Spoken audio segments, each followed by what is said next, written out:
Hello, beautiful people. Welcome to this week's episode of the Montpelier Happy Hour here on WVEW LP Brattleboro. I'm your host and producer of the show, Olga Peters, and this is where we talk about how everything in Montpelier shakes out for the rest of us. I want to welcome to the show journalist John Walters from the Vermont Political Observer. So glad you can be here this week, John. Thank you for inviting me. Well, I'm intrigued for today's conversation because we have some things from your blog that we're going to talk about. Mhm. But I think you and I, when we've been talking a lot lately, have been really looking at the state of media. So I think or Vermont media, and I think some of what we're going to talk about today will feed into that. The other thing I'm interested in with today's conversation is, now that we're in a natural lull in the political process, I've been asking myself, okay, looking ahead between now and January when the session starts again, what do I need to give and what do I need to bring to listeners to help them either understand what just happened in the 2025 session or get ready for the 2026 session? How can I serve my listeners the best? And it's a little interesting right now because everyone's like, I don't want to fricking think about the session, like I'm done. um It was pretty exhausting. it was the session that really did not want to end. Yeah. um and so I'm hoping today that today's conversation will kind of touch on some of those themes. So speaking of 2026, you've been doing some reporting lately on the political process, particularly campaign financing filings, and who may run for governor in 2026, um, which is a very big umbrella for things to fit under. But let's start with the campaign finance filings. Mhm. You've been following Lieutenant Governor John Rogers and his campaign. And I think it's interesting because uh, I'll let you jump in a second, John, but I think this is one of those issues that on the surface, I think it would be very easy for audience members to say, why should we care? And Mhm. yet it does touch on deeper issues of what do we expect from our politicians Yeah. and what do we expect them to be able to do or achieve, or care about, like the rule of law, um, when we elect them. So, John, bring us up to speed on the lieutenant governor's finance filings that you first reported on in December 2024. Yeah. Um, he had a campaign that started from zero, literally zero, at the beginning of July, and raised a whole bunch of money. I think on the back of Phil Scott campaigning heavily on his behalf for lieutenant governor, and a lot of Republican donors deciding that he was a worthwhile bet. So he raised a lot of money. In In 2024. 2024. Okay. He, when he filed his final report a couple of weeks after the election, he reported spending, I don't have the exact numbers in front of me, but it was about 215, raising about $215,000 and spending about 268 or something like that. Um, the difference was, I may have those figures slightly wrong. The difference between the two is over $60,000, Well, which was, actually, I think it was over $68,000, yeah, it according to was my notes. Yeah. it was a lot of money. And like, it raised a question in my mind. If he spent that much more than he raised, he's got a massive debt to pay off. And, is he going to have to solicit further contributions while he's lieutenant governor? That's supposed to be kind of a no-no. It put him seemingly in a compromising position, or a compromised position. Um, several weeks later, 7 Days reporter finally covered this story. And he talked to Rogers and to his campaign manager, State Representative Casey Toof. And Toof explained that they didn't really spend that much money. They mistakenly double reported a couple of large expenditures. And they were confused by the filing process. And Rogers complained that it was too difficult to follow. To which my response is, Crimea River, everybody has to follow it, so figure it out. If you can't figure that out, you probably shouldn't be governor, and maybe not even lieutenant governor. Anyway, so Casey Toof said there's a simple explanation. We made a couple of mistakes, and time went on, and nothing more was said about it. Somebody from the Vermont Democratic Party actually filed a complaint with the Attorney General over Rogers' campaign finances. We do not know where that has gone, if anywhere. The Attorney General tends not to take a strong arm in enforcing these laws, and she's kind of got her hands full with Donald Trump. But anyway, there was no reporting on this. The July 1st deadline which is the first campaign finance deadline for the 2026 season. So that would have been July 1st, 2025. Right, this summer. Okay. That came and went, and John Rogers did not file a report as required by law. He still has not. And he still has not corrected the reportedly very simple mistakes in his 2024 filing. It wouldn't take them very long to file an amended final report. And they just haven't bothered to do it. And that, to me, reflects a pretty cavalier attitude toward the law. This isn't really serious. If Casey Toof is telling the truth, then there's no funny business going on, and John Rogers is not in debt, or his campaign is not in debt. So fine. But the law is there for a reason, and if there's going to be a law, you ought to follow it. Just like if you're driving down a road where the speed limit's 35 and you think you can go 50 safely, then you'd still better go 35, or at least 40. It strikes me as unbecoming of someone who is our second in command and heartbeat away from the governorship, and who is widely expected at some point to run for governor. I think we ought to expect more from our highest office holders. And I'm sorry, I don't know this, John, but what are the consequences for him not filing or not fixing this error? Well, funny you should ask. The people who wrote the campaign finance laws and set the penalties are office holders who have to abide by the system. There's that. They very cleverly set up a system with rules and deadlines and guidelines and pretty much no penalties. And, the Secretary of State's office or the Attorney General's office, their basic approach to enforcing these laws is not so much to enforce them as to remind candidates of their obligations and kind of hope that will do the job. And, if John Rogers filed his, reports tomorrow, the Attorney General would close the case. So it's a simple thing to take care of, I would think. Yes. Well, I think what this reminds me of a little bit is I think of municipal reporting where a select board member or maybe a town clerk or a town manager has made a similar mistake. And quite often it is just that. It's a mistake. There's no funny business. There's no malicious intent. Yeah. And yet the expectation for them to remedy that mistake can often be quite low. And on one hand, I understand that because one of the things I love about our system is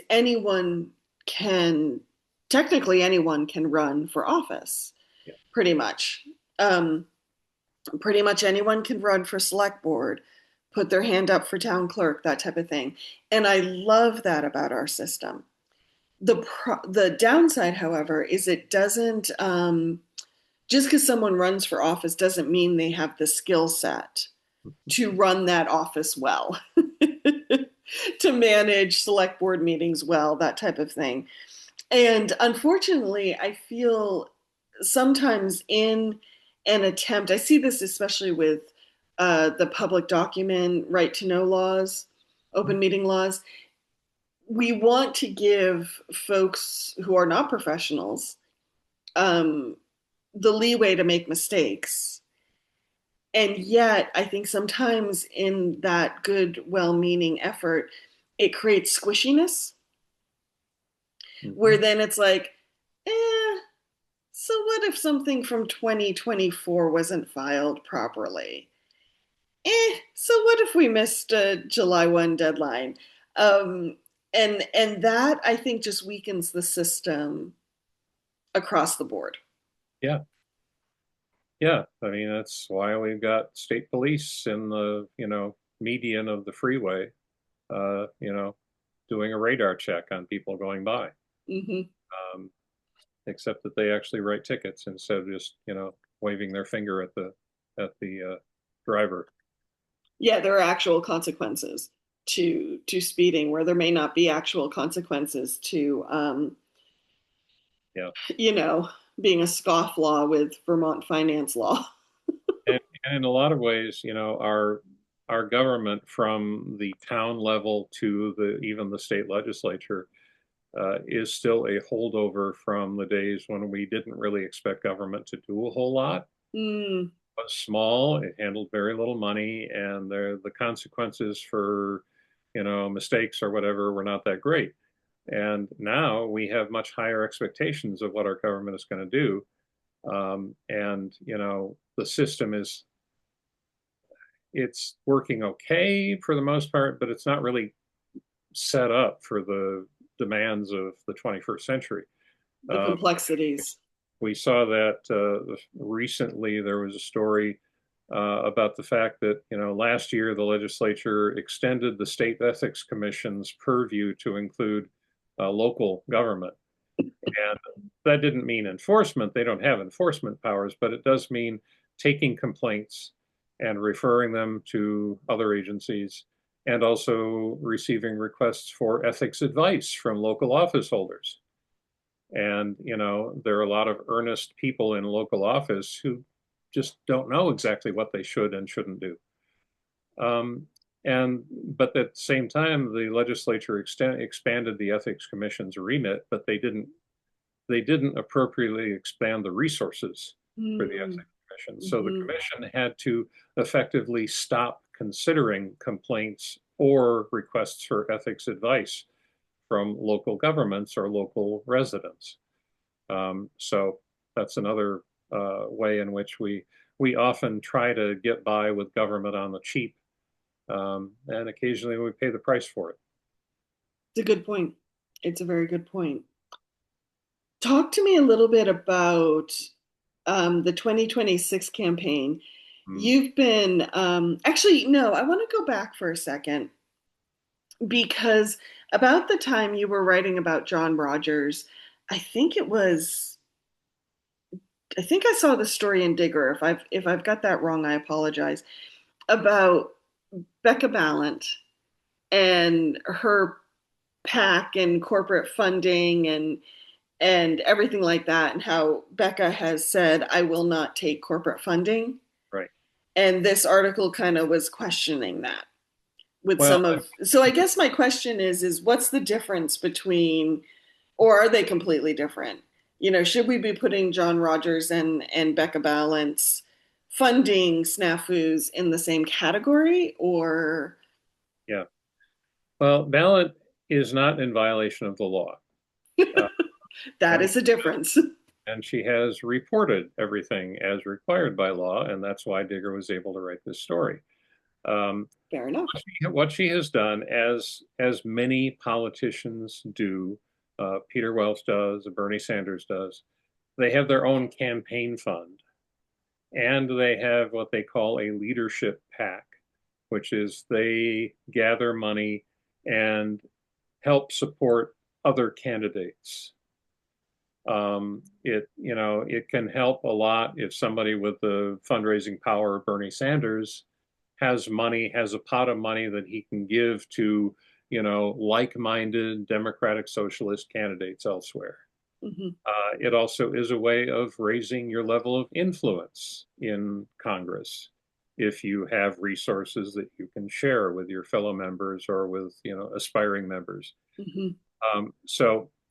What Becca Balint has done, she has made a lot of noise about not accepting corporate contributions.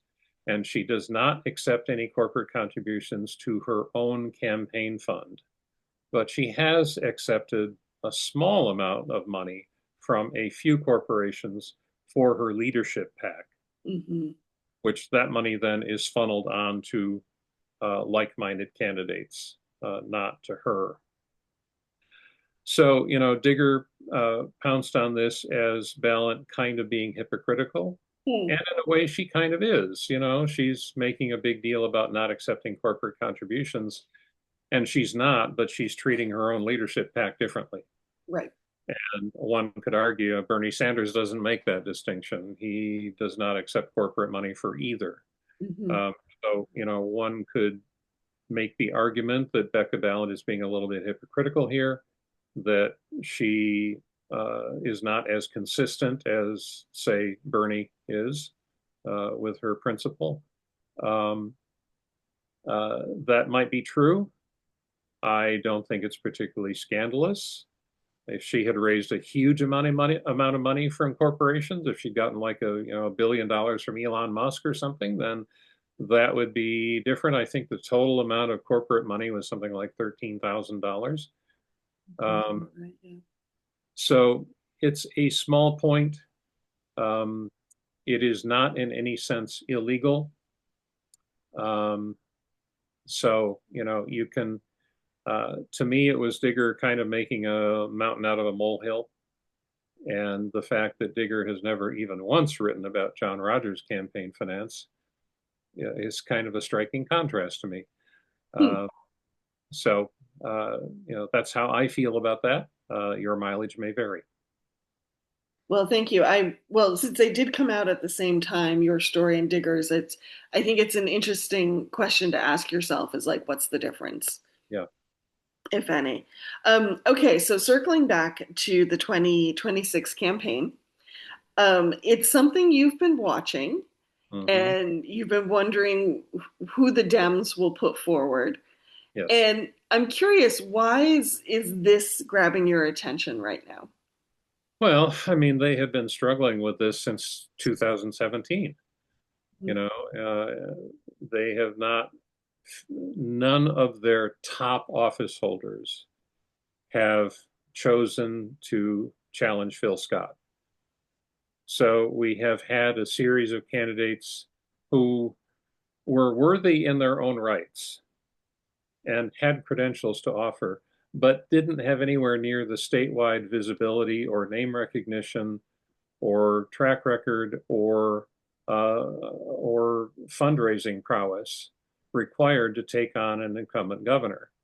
So, people like Christine Hallquist and Brenda Siegel,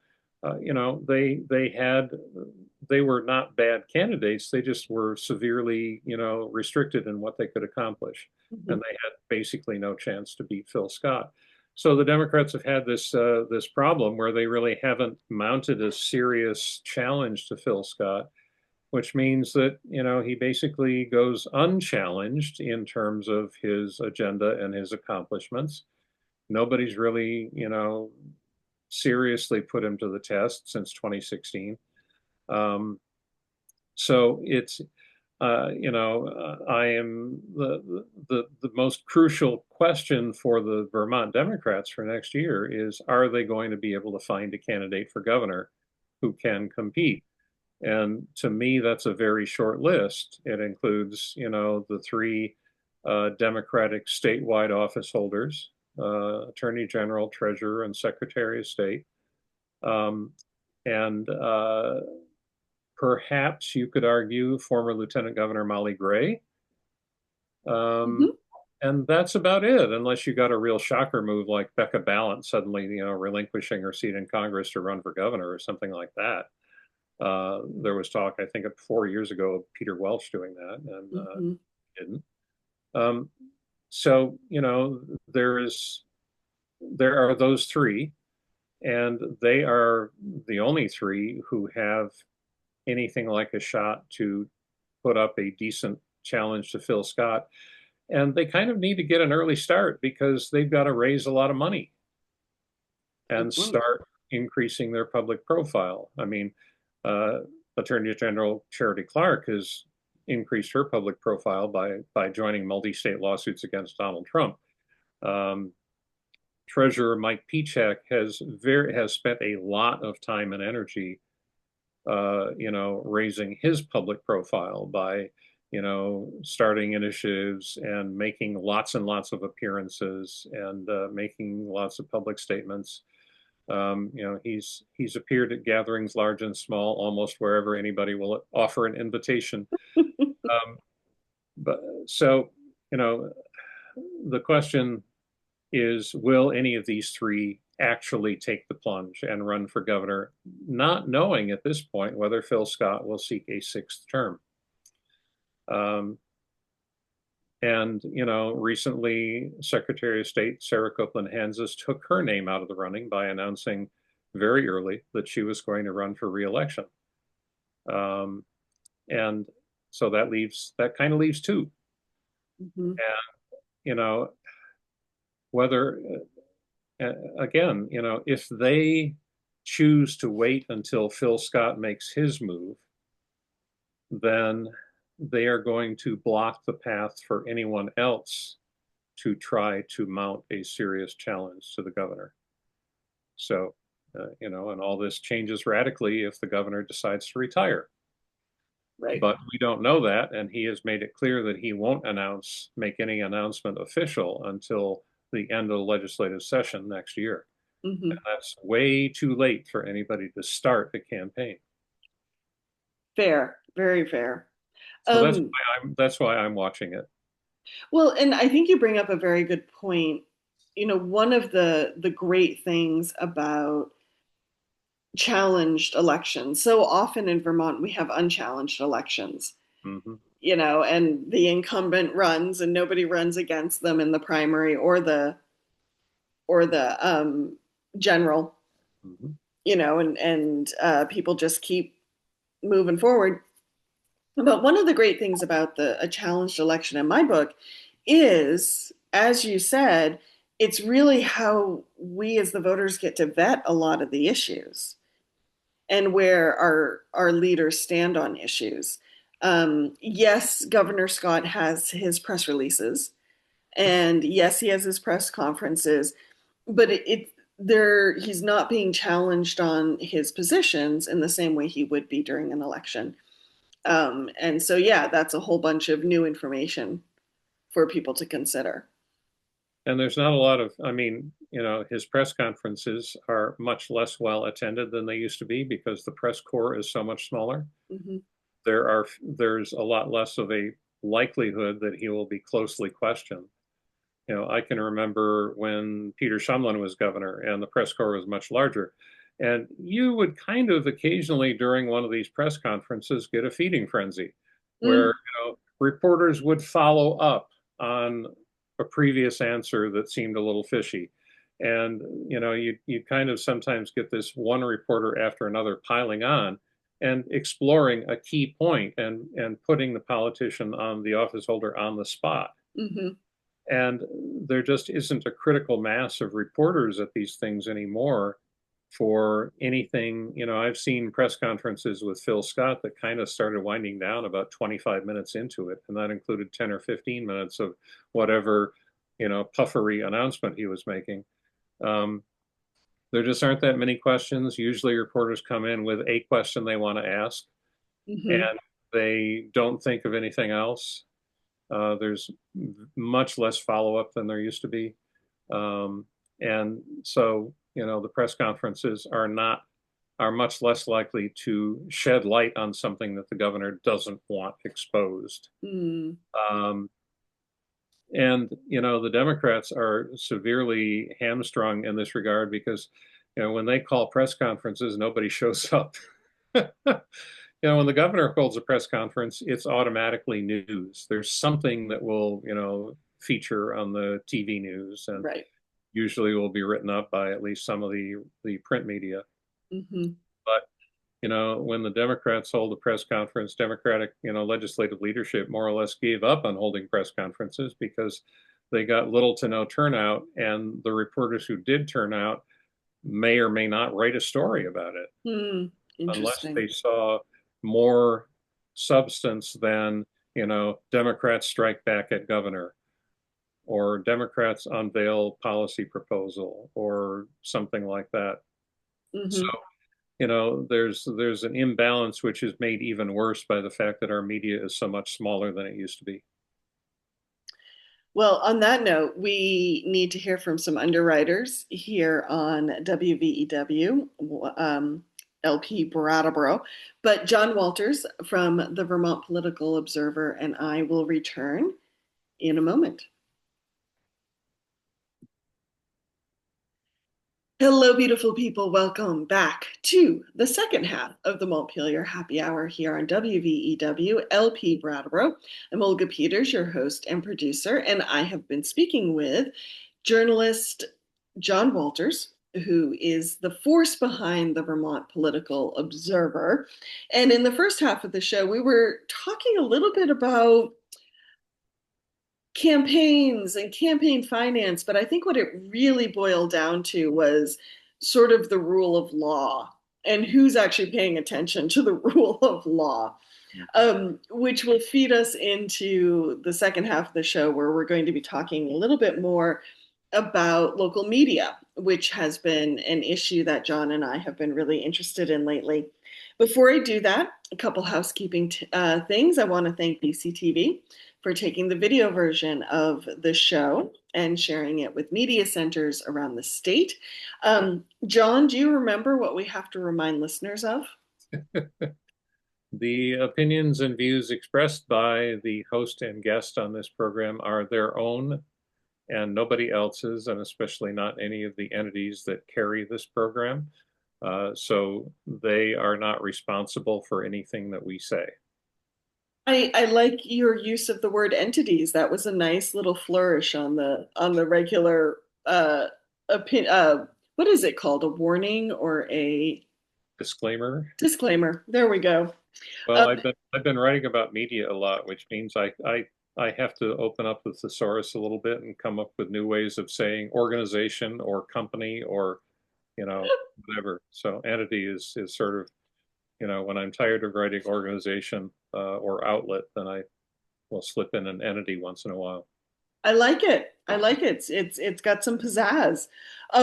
Before we jump into talking about media, I just want to let folks know that next week, Representative Christopher Morrow will be on the show, and he represents the Windham Windsor Bennington district, which I'm looking forward to hearing. He's a newbie in the state house. This was his first session, as far as I know, and I'm interested to hear his thoughts on the session. But I'm also curious. I don't know about you, John, but we have such strong identities as towns Mhm. and I think counties a little bit in Vermont that I'm wondering from his point of view, what's it like to represent basically towns from three different counties. So looking forward to hearing that. And then the week after Christopher, Representative Leslie Goldman will be on the show again, wrapping up our conversation around the 2025 session and her thoughts on what happened in the session. And for those who don't know, she represents Wyndham 3. And so without further ado, hey, John, what's scaring you about local media this week? Well, I mean, there is a basic fact behind all of this talk, and it is that, you know, over the last quarter century, roughly, Vermont has lost 75% of its journalism jobs. Mm-hmm. a lot of entities, a lot of outlets have disappeared or gotten drastically smaller than they used to be. You know, we talked at the end of the first half of the show about the tremendously declined number of reporters hanging around the State House and attending press conferences. Um, there just are way fewer bodies, you know, at the State House, at cities and towns, covering town meetings.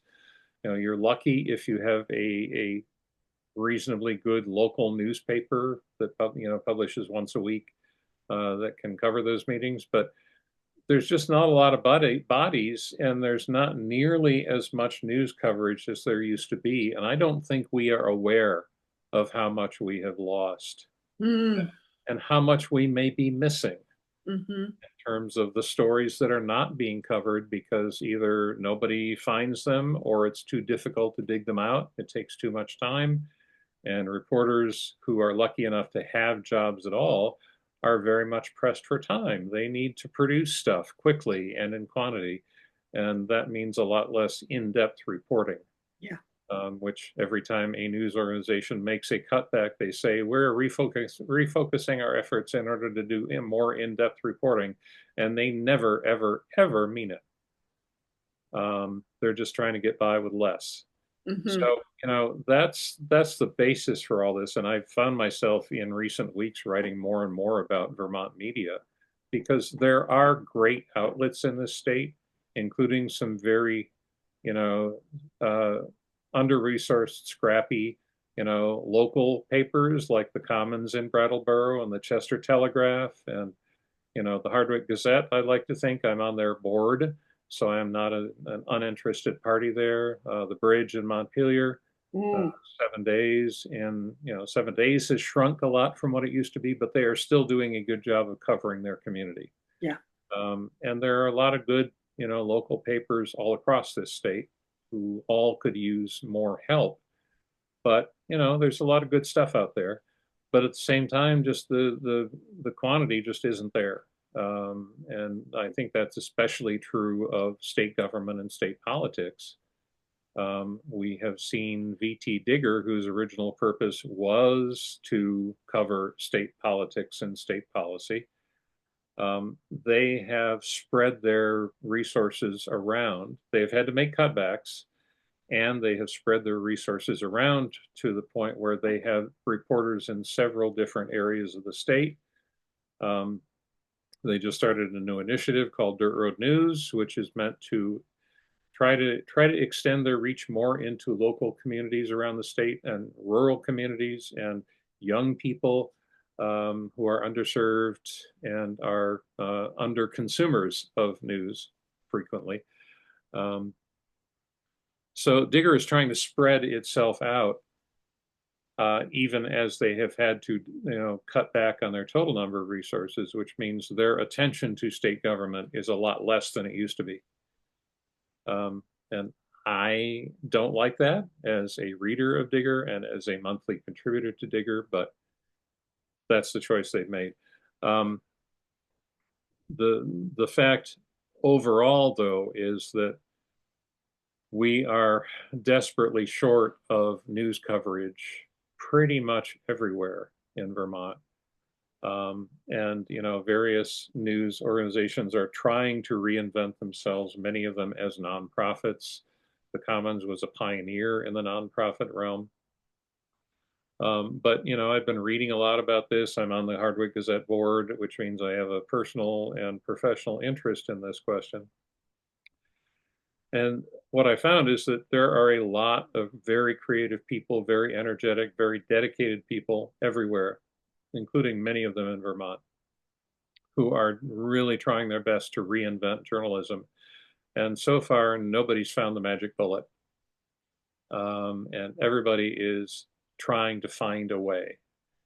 And I feel fairly optimistic that there is a way. Um, I think it's going to be hard. I think there are obstacles and there are difficulties, and success is not assured. Um, you know, I think we are going to have to, like on the local level, outlets like the Chester Telegraph and the Hardwick Gazette and the Montpelier Bridge, et cetera, the Commons, are going to have to make the case to their readers that public radio has been able to make to their listeners, which is that if you depend on this service, you're going to have to provide some measure of support for it, even if it's a small amount. That's a challenge. That's a new skill set that most print journalists don't have. So So true. it's it's a struggle, but it's a struggle worth fighting for. Hmm. Um, and if I can play a small part in making the Gazette sustainable and maybe even providing something of an example for other small papers, then that would be something I could be very proud of. I talked a lot there, didn't I? You did, but it was good because the refrigerator started making very strange noises. So I appreciated being able to mute my microphone. And you were worried about the cat that you're pet sitting. I know, right? I'm worried about the cat making weird noises, and no, the refrigerator took off. Um, yeah, it's so interesting with news that I this is a conversation the Commons has had very often. You know, just for those who may not be familiar with the Commons, we try to focus all on Windham County. Um, Unfortunately, we don't always have the reporters to get to all the towns we'd like to. Yeah. Brattleboro, because I would say Brattleboro and Bellows Falls, because they have the concentration of population, tend to get the most coverage. Um, and the Commons operates as a nonprofit weekly. It does not offer subscriptions, at least the last time I checked. And it's free.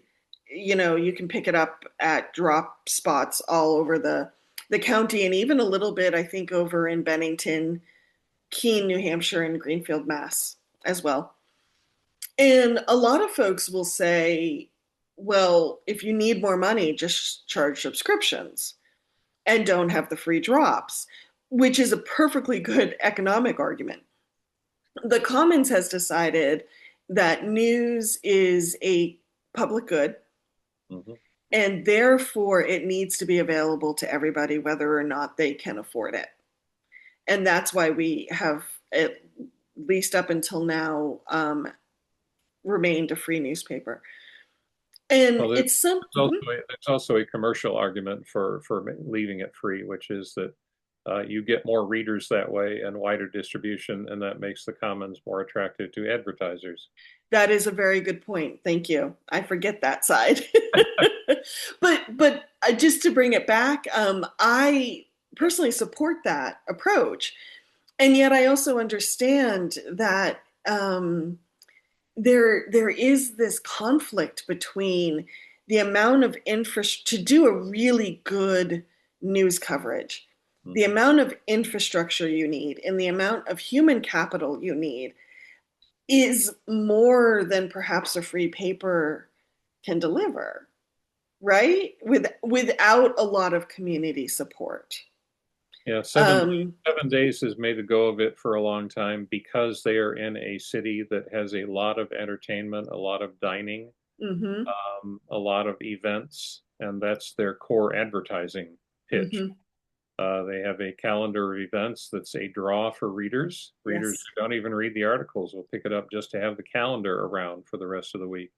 And having the calendar around and people who are going there to look for things to do or see or go to um, will find advertising for those things. And so it's an attractive proposition. But that's in a much larger and much more sort of culturally rich market than any other community in Vermont.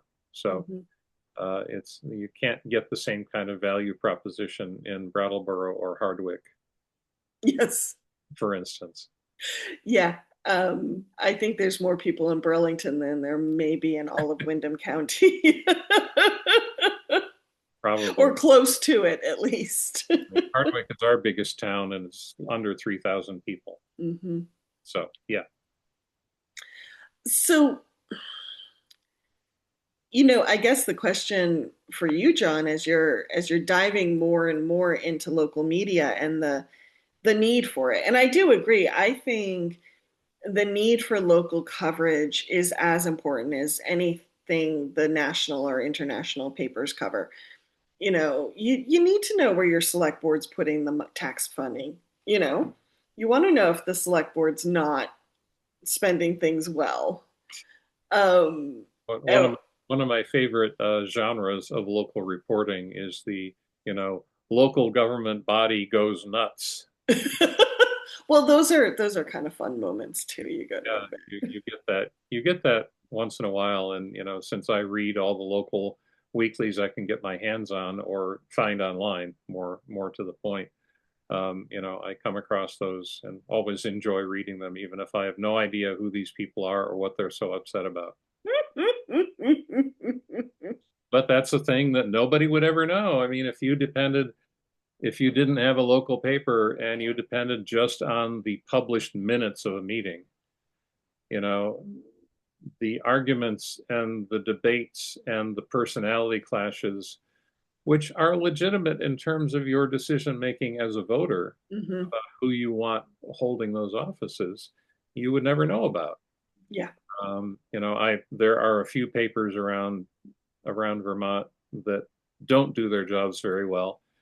And I am aware of times when there are tremendous controversies in a given community, and the local paper will give you absolutely nothing about them Hmm. because they don't want to offend the powers that be. But a good local paper is worth its weight in gold, or at least worth its weight in $10 a month or whatever you can afford to give. So give now. Give now, give often.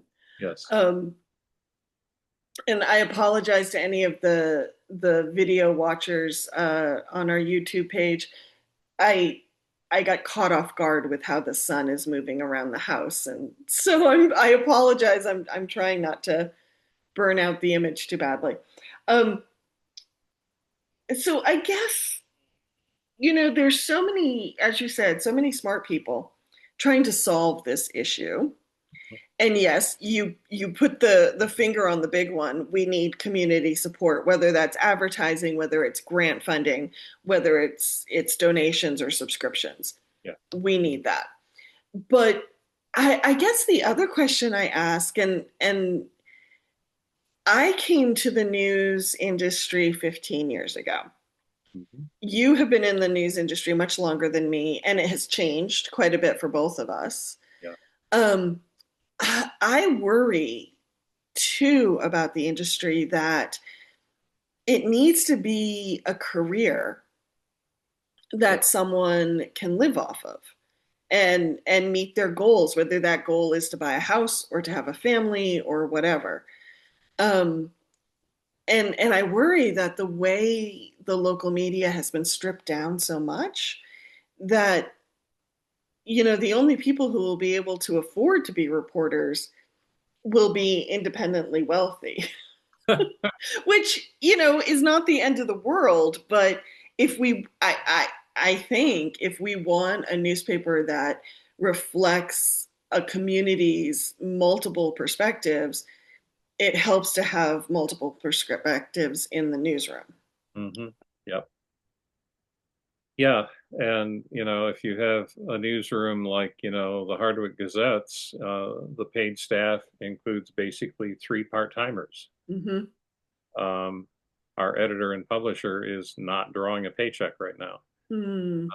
That none of that is sustainable. No. Um, but we have to build more. We have to make the case. We have to learn how to make the case. This is a new skill set for print journalists. It's something that I'm more accustomed to coming from public radio, but it's a new skill set for print journalists. Some of whom bridle at the notion that they might have to be involved in raising money Mm-hmm. because it feels like a violation of their ethics.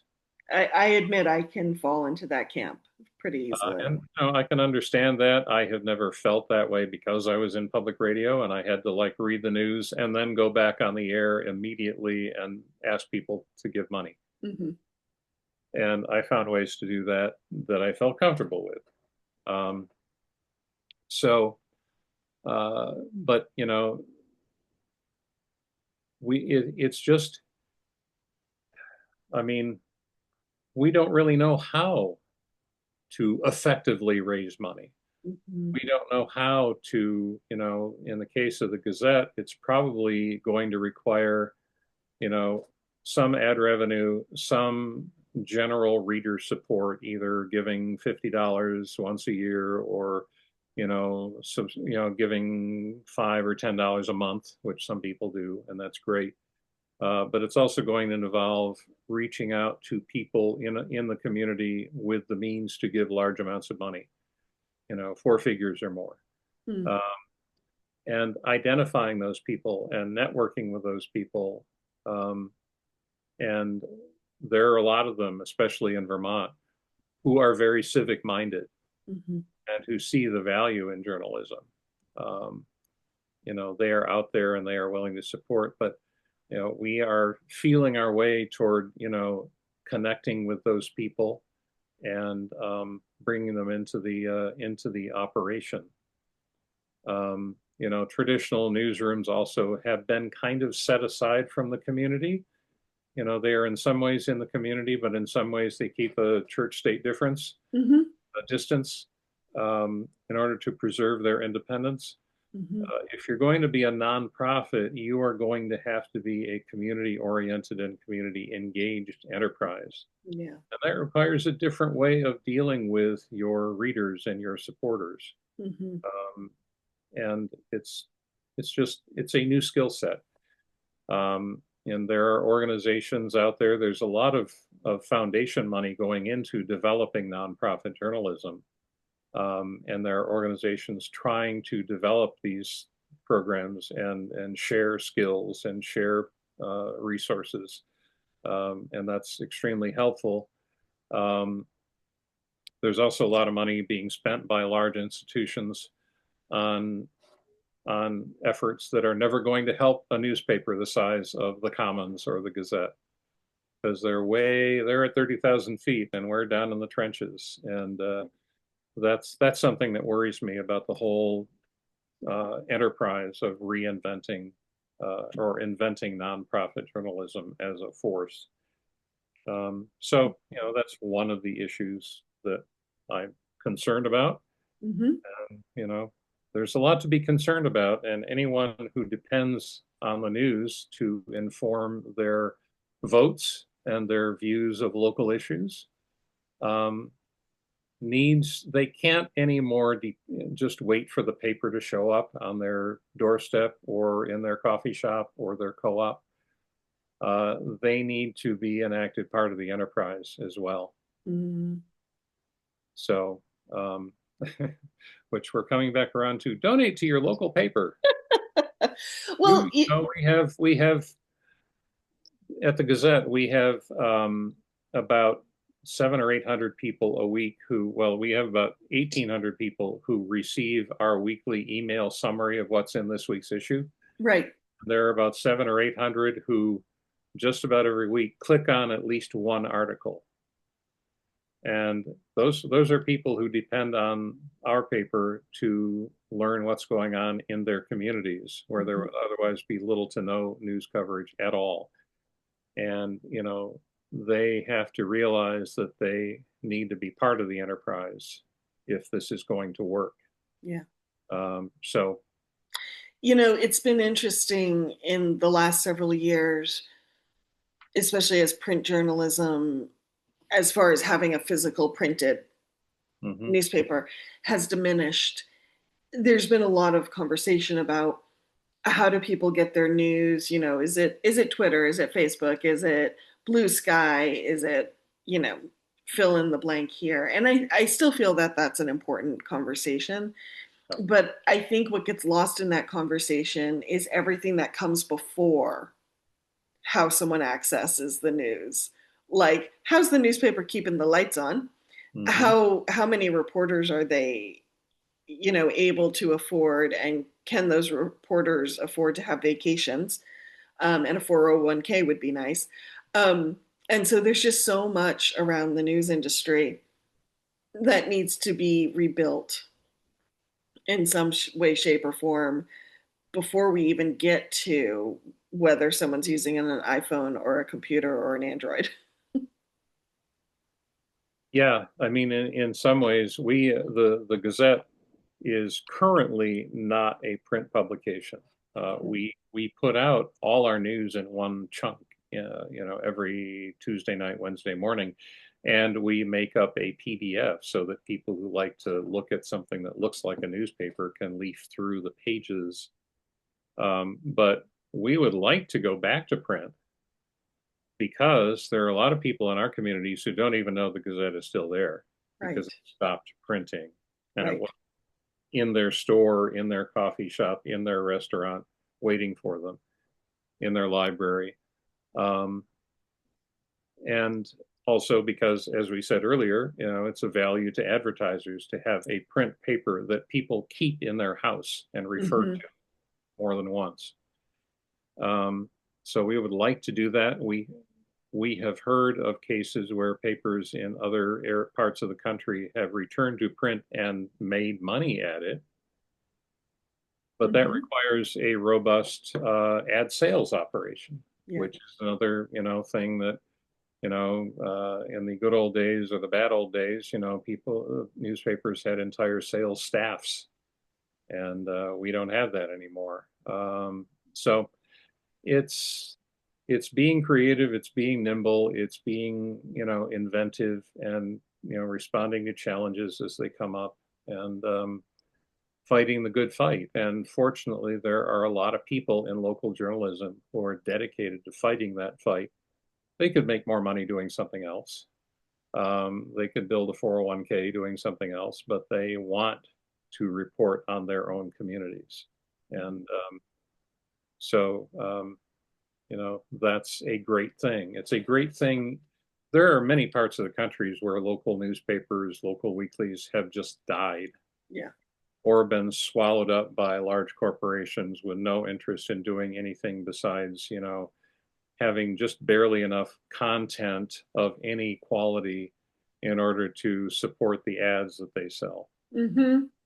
And we're lucky in Vermont to have as many local independent newspapers as we have. Yeah. Things are much worse in other areas of the country. But, it is something that requires our attention and our thoughtfulness and our support in order to make this transition into what I think would be a better nonprofit future for journalism. For-profit journalism, supposedly there was the wall between the sales and the editorial, and the wall was never as solid as it was purported to be. Yes. Um, so, if we can create journalism as a nonprofit enterprise that people widely value as a social good, then I think we could see an even healthier journalism industry than what we had before when, the vast majority of the income was from ad sales. Mm-hmm.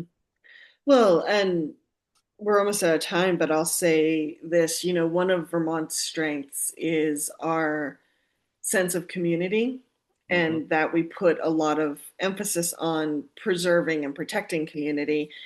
And yeah, a good, robust news environment is part of that. I mean, that's one way the community can communicate with different parts of itself. And that also includes podcasts. There you go. And blogs. And on that, we are out of time. But John Walters, as always, it's wonderful to have you on this show. I love our conversations. Remind folks where they can find your work. Yeah, my blog is called The Vermont Political Observer. Its web address is just thevpo.org, thevpo.org. I'm very easy to find in the search engines and all that. So do stop by if you get a chance.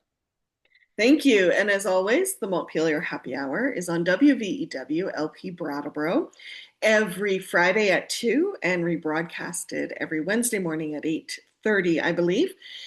Also, wherever you find your podcasts, as well as BCTV. And if you want to drop me a line, you can send an email to the Montpelier Happy Hour at gmail.com. And if there's anything you're curious about, any legislation that maybe happened that you didn't understand or you want to understand better, any other topics, I'm in the process of kind of putting together my schedule for the next few months until the legislative session starts up again. So, yes, please drop me a line with anything you're curious about or you'd like to know more about, and I'll see if I can get it on the show. Take care, everyone. Have a good weekend.